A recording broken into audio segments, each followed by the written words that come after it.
After 25 years, Netflix will finally stop shipping DVDs to people. Really? Am I going to get my latest shipment? Let me tell you something. There were some titles that never made it to streaming. It would be like some foreign films and stuff that I used to get. Sure. I would get that right to the door in a paper envelope. I'd be like, this is what I'm going to watch for the next week. Of course, that was a billion years ago. I am also known as Rip Van Winkle.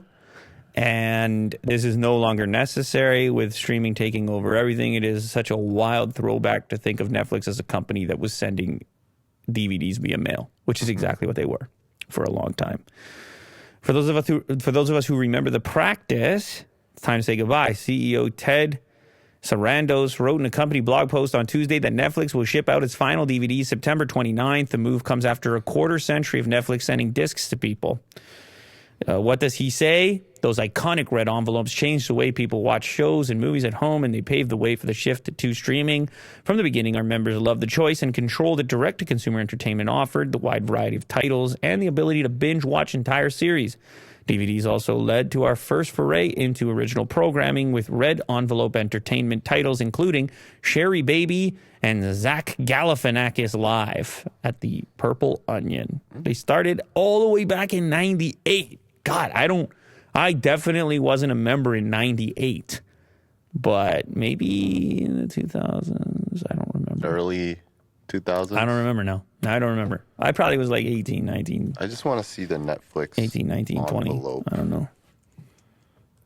What they look like.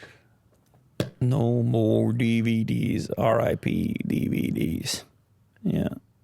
Good branding. You get an envelope, you send it back, get an envelope. I mean, it was novel because you used to go to the store and then you get late fees and stuff. And it was a complete different color than Blockbuster.